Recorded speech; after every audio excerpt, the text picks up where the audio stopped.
Ayan. Nakakalimutan ko saan ako side nag-video. Ganito ba ako kanina? O baka baliktad na. Pero feeling ko ganito eh. Ito gamit ko. Ayan. Dalhin ko to. Kay mama to eh. Inangkin ko. Bango kasi. Sa kabila may para siyang ano. Kasi pinapahid. Ito lagi gamit ko. Ang dami ko nakalimutan. Wallet pa pala. Tapos, di ba may bias si mama ng may bias siya sa BTS. May mga bias siya. Siya yung nakalagay dito sa may picture dito sa wallet ko kasi binigay niya sa akin.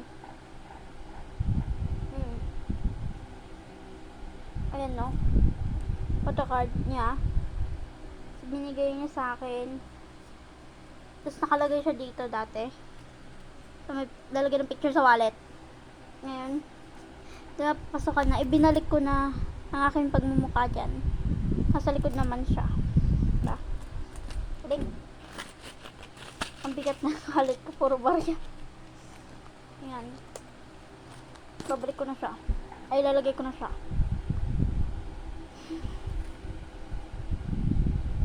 Na-exit ako pumasok mag-isa. Lang kasi dati inatid pa nila ako. Ngayon, sana wala na maghatid sa akin. Kasi third floor na yun eh. Sana maghatid pa sila.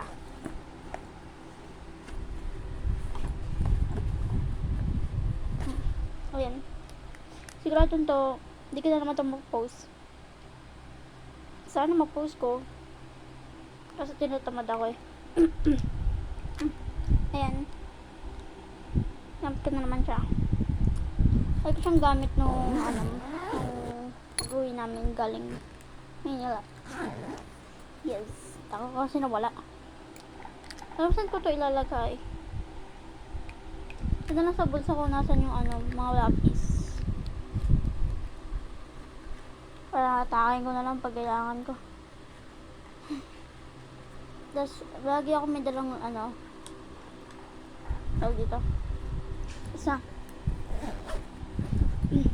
Lagi ako may dinadala para sa labi ko kasi dry lagi labi ko. At pag natripan ko siyang balatan, binabalatan ko talaga.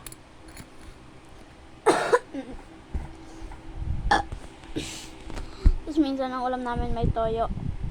So umapdi yun. Ayun yung bag ko. Ang nipis niya tignan.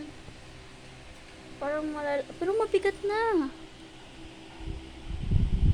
Ulo. Pero mas mabigat yung gamit ko dati. Hala ka, mabigat na niya. Wala pa naman niya, no? Oh. Ayan, no? Manipis, diba?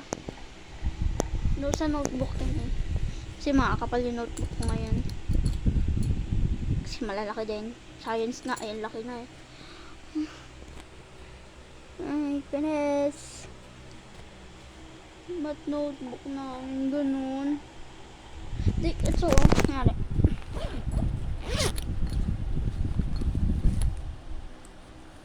Pakita ko mat notebook namin. Kumakuha.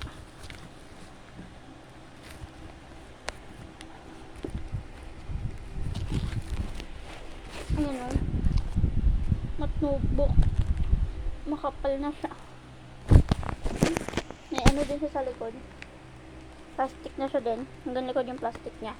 Ito na itsura niya. Oh. Ganyan na.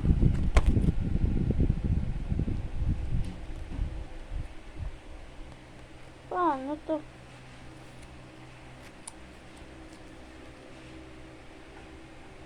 Pero excited pa rin ako gamitin itong mga to.